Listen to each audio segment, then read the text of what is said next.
Have you ever been sitting at home wishing you were somewhere else?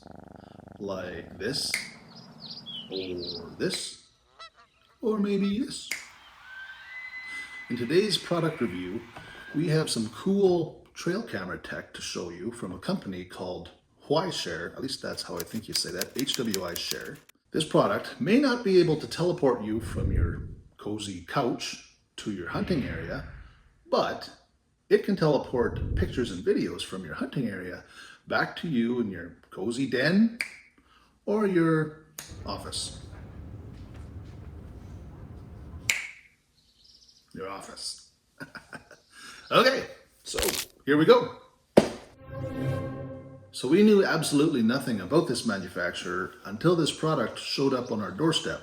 So the first thing I did was Google Share, and I was pleasantly surprised to find a website that is clean and has good images on it. It's got some videos that are really good, and it is legible in English. I'm sorry, but there's lots of Chinese companies that build products and instruction sheets and websites that maybe didn't pay enough for their translation consultants, if you know what I mean.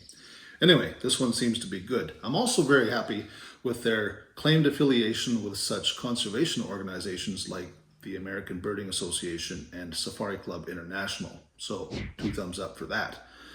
Now, let's see what the box has to say. The features shown on the box include an 80-foot illumination range, which when you think about it, that's quite a ways. You're typically looking for that, 10 to 20 foot range for the animal to be in to get a good picture of them.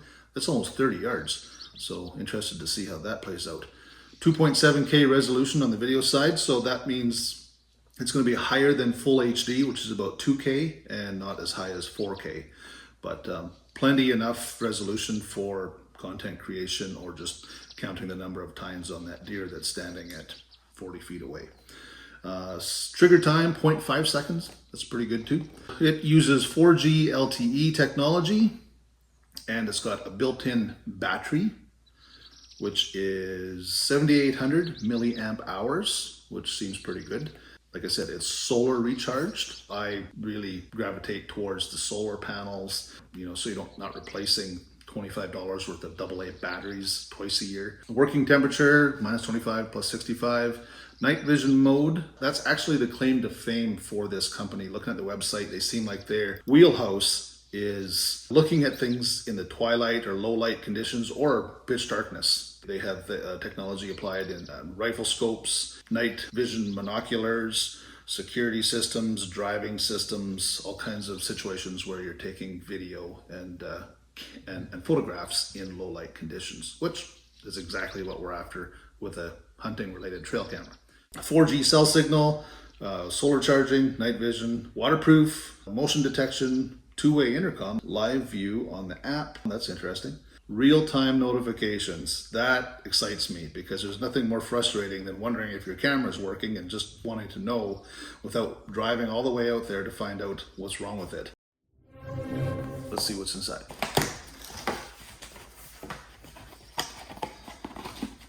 Manual,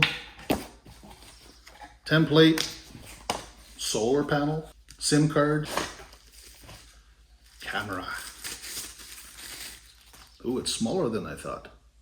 Mounting attachments, brackets, little belt, charge cable.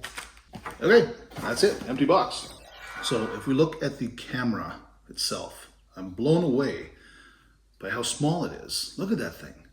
It's way smaller than the ones I've been using up until now. And it's very simple. Like, there are no compartments that you can access for battery packs or whatever else, other than these 2 little ports in the back, or pardon me, on the bottom, that have little rubberized openings. This one here is your DC in from your solar panel. So that plugs in like that. And the other side is going to be there's a little on-off switch tucked in there, and there's 2 little slots, one for the SIM card and one for your mini SD card. And the rubber looks like it's an extremely precise part that's been manufactured to keep the weather and water out of it. It's got a place where you can wrap your strap and security cable around the tree, and this antenna is simple and small. I'm a Tacticam guy, but Tacticam, you guys really got to figure out your antennas, man. I've broken more of those things than you can imagine. If the very thought of setting up a cellular trail camera gives you anxiety, don't let it with this one. I found this one to be extremely straightforward. The user manual does a great job of showing you step by step how to download the app, charge it up, turn it on, and go from there. In fact, I was able to do it without even looking at the instructions because I'm a guy and guys don't need instructions. Except for when I was trying to put this together, I did actually take a peek at the instructions. So this is the one of the mounts. One goes on the camera if you want to mount it on the side of your house, for example. The other one goes on the actual solar panel. How it works is this piece goes in there, this piece goes on there, and then you simply screw it onto the base, fasten it to your tree or your wall, put that end on the solar panel or your camera, and you're good to go.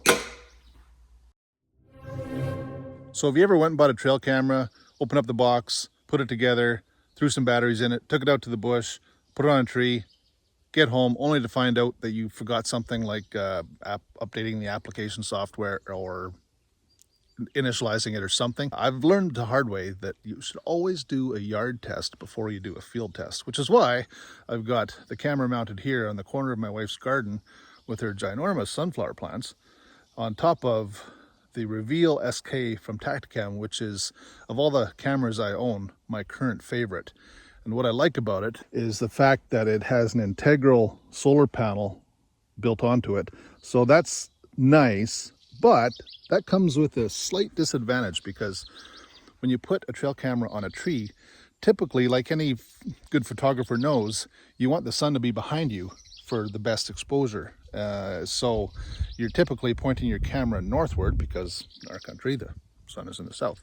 So with the camera pointed northward, your solar panel is also pointed northward, which is why I kind of like the idea of having a separate solar panel. You can have your camera pointed whichever direction you want and have your solar panel pointed south towards the sun.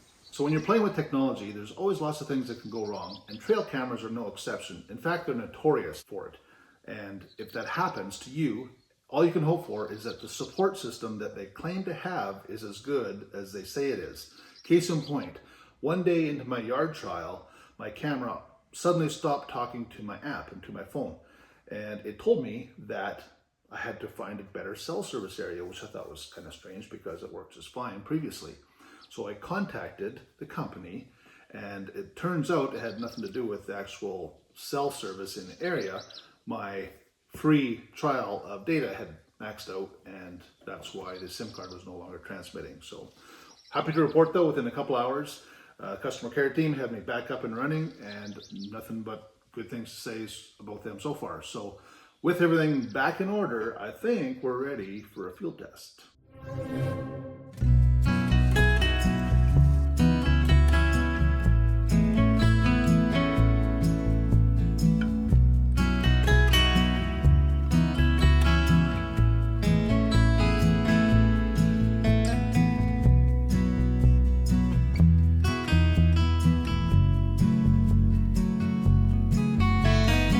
So if I could make one quick and I think fairly easy suggestion to the development team, I would really like it if the solar panel base was mountable with a strap similar to the camera.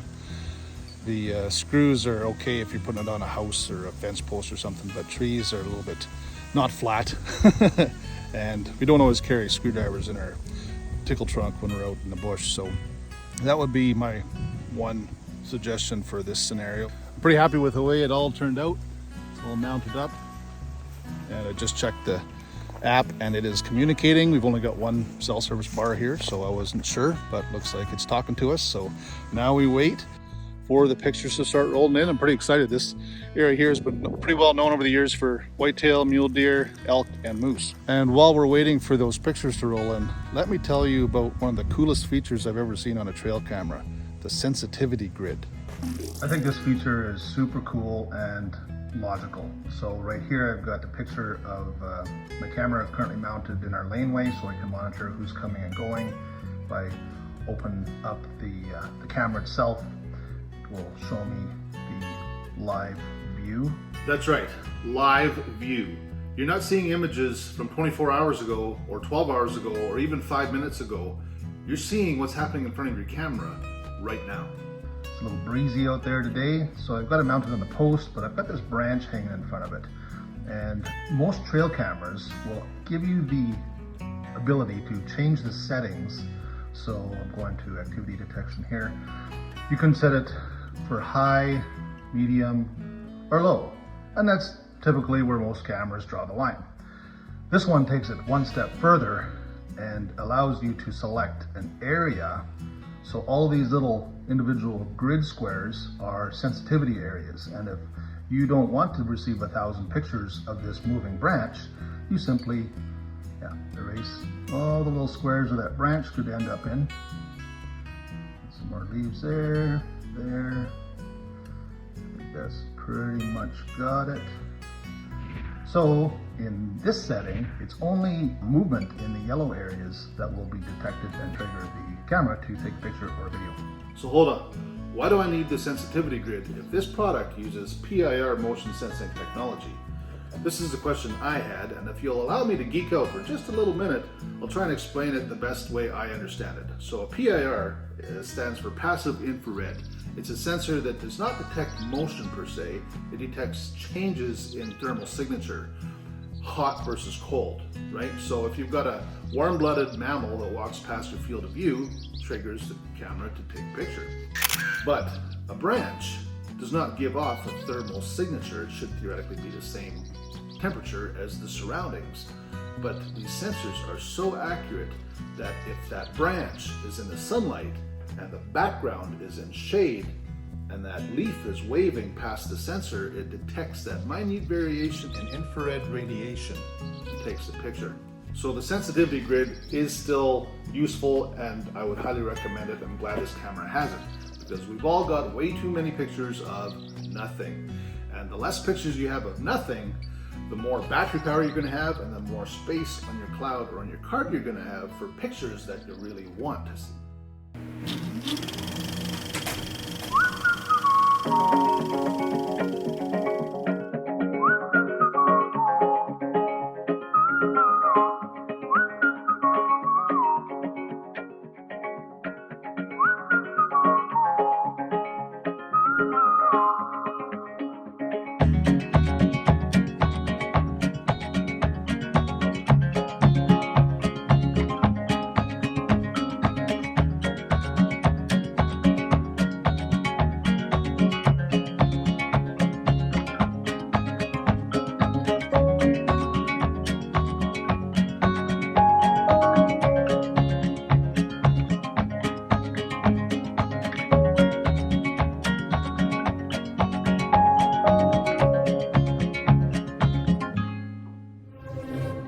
So I've had the pleasure of using this 4G LTE trail camera for the last week or so, and I gotta say that from unboxing right through to the field test, I just might have a brand new favorite trail camera.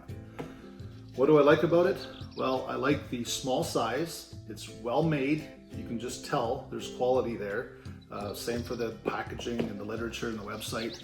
Seems like a good company to work with. I will make one small point about the language barrier thing, and they take the word fix slightly out of context. They don't want you to use the bracket to fix the camera, they want you to use it to mount the camera. I know that's a small nitpicky thing, but this is a product review after all. Other things I like, resolution, video, picture resolution is good. The fact that you can turn on your app and look and see exactly what's happening in front of your camera in real time, that's amazing. Oh, sorry. Carry on. Same with the sensitivity grid. I love that feature. The fact that you can position your solar panel in a different direction than your camera's facing. And the price point. You're getting a camera here for, give or take, $100 that has cellular and solar functionality. That's right. I'm paying double that right now for some of the cameras with the same functionality. Could it be better? Every product can be better, right? Some hunters out there would probably prefer to see a camouflage version of the camera. There was the one small issue with the customer service, but it got taken care of right away. Some of the error messages might have been a bit misleading, and the trigger speed seems like it might be a little bit more than half a second. So overall, scale of 1 to 10, I'd give it probably a 9. So I'm pretty happy with this camera. I look forward to using it a lot more in the future. And speaking of future, if you're finding yourself out here this fall, then good luck. Hopefully you find a big one. But if for whatever reason you're stuck here, then perhaps Bloodline Adventures can offer a couple entertainment options for you. In the meantime, be sure to check out the link of this product in the description below. Stay safe out there. Like, comment, and subscribe. We'll see you at the next one.